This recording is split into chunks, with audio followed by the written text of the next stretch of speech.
News nation आज आपको नूह के दंगाइयों के उस सीक्रेट रूट के बारे में बताएगा जिसके चलते वो मंदिर के आसपास की पहाड़ की चोटियों पर फैल गए थे बिना किसी की नज़र में आए और वहाँ से उन्होंने फायरिंग की। क्योंकि सवाल यही था कि इन्वेस्टिगेशन में ये बात भी सामने आई है कि कई अलग अलग जगह से बाहरी लोग भी आए हुए थे जो कि नूह की साजिशन दंगे की साजिश में शामिल थे। वो आखिर पहाड़ की चोटी पे बिना लोकल आबादी की नज़र में आए कैसे पहुँचे, क्योंकि यहाँ पर मंदिर के आसपास काफ़ी हिंदू आबादी भी है। आप देख सकते हैं कि ये सड़क है और यहाँ सड़क से सीधे गाड़ी तक हम यहाँ पर आए हैं। ये तावड़ू घाटी का रास्ता है और यहाँ से सीधे अगर हम अंदर की तरफ जाते हैं तो अरावली की पहाड़ियों पर हम पहुँच जाते हैं। अरावली की पहाड़ियों पर जाने के बाद से ही सीधे, क्योंकि अरावली की पहाड़ी एक बहुत लंबा चौड़ा इलाका है जो कि आपस के में एक दूसरे से जुड़ा हुआ है। कट करो एक सेकंड। बिल्कुल आप देख सकते हैं कि पीछे सड़क है और सड़क से ये सीधा रास्ता अरावली की चोटियों तक जा रहा है। ऐसी आशंका है कि इसी रूट से दंगाई आए होंगे जो कि बाहर के राज्यों के थे। आप देख सकते हैं कि यहाँ पर बोतलें भी पड़ी हुई हैं, मतलब आवाजाही है और काफ़ी यहाँ पर आने जाने के निशान भी हैं। ये पूरा वो रास्ता है जो कि सीधे अरावली की पहाड़ियों तक ले जाता है बिना ट्रैकिंग के, क्योंकि 700-800 फुट की ऊंचाई पर ये पहाड़ियाँ मौजूद हैं। ऐसे में सबसे बड़ा सवाल यही था कि इतनी बड़ी तादाद में दंगाई मंदिर के आसपास की जो पहाड़ियाँ थीं उन तक कैसे पहुँचे। पुलिस इन्वेस्टिगेशन में भी ये बात सामने आई।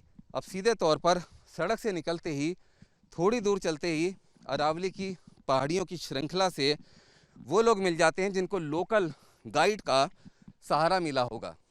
सीधे तौर पर क्योंकि ये वो रास्ते हैं जो पुलिस की इन्वेस्टिगेशन में भी शामिल हैं, क्योंकि नल्लड़ महादेव मंदिर के आसपास कई ऐसे गांव हैं जहां से पहाड़ पर पैदल चलने का जो है वो रास्ता है और वहाँ पे काफ़ी हिंदू आबादी है। ऐसे में वहाँ से चढ़ना बहुत ज़्यादा मुश्किल काम था और चढ़ने के बाद फिर इतना रिस्क लेके उतरना कि उतरते टाइम भी हो सकता है कि पुलिस उनको ट्रैक कर ले। ये सीधा रास्ता है। सड़क से उतरते ही सीधे हम पहाड़ की चोटी पर पहुंच गए। ये रास्ता ढूंढना बहुत ज़्यादा मुश्किल नहीं पड़ा, क्योंकि यहाँ के जो लोकल लोग हैं उनको इन रास्तों के बारे में पूरी तरह से जानकारी है। वो देखिए आप सामने अरावली की चोटी पर हम समय मौजूद हैं और सामने दूर तक अरावली की दूसरी श्रृंखला और घाटी नज़र आ रही है।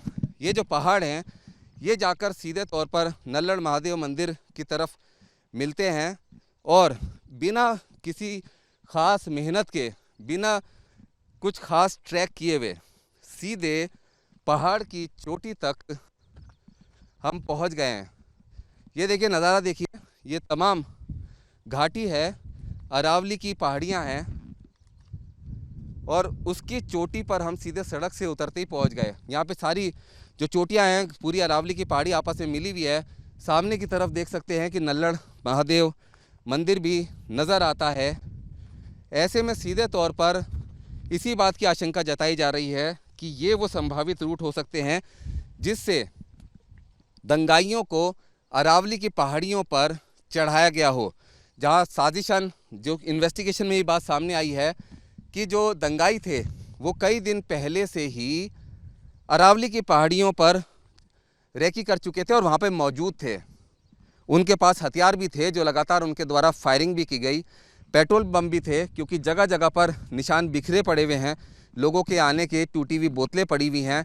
और इस तरह से न्यूज़ नेशन की टीम उस सीक्रेट रूट को ढूंढते हुए अरावली की चोटी तक आ चुकी है। करीब 800 से 1000 फुट की ऊंचाई है समुद्र तल से, जहां पर इस समय हम मौजूद हैं। पूरा मेवात का इलाका इन चोटियों से नज़र आता है और तमाम ये पहाड़ियां एक दूसरे से कनेक्टेड हैं।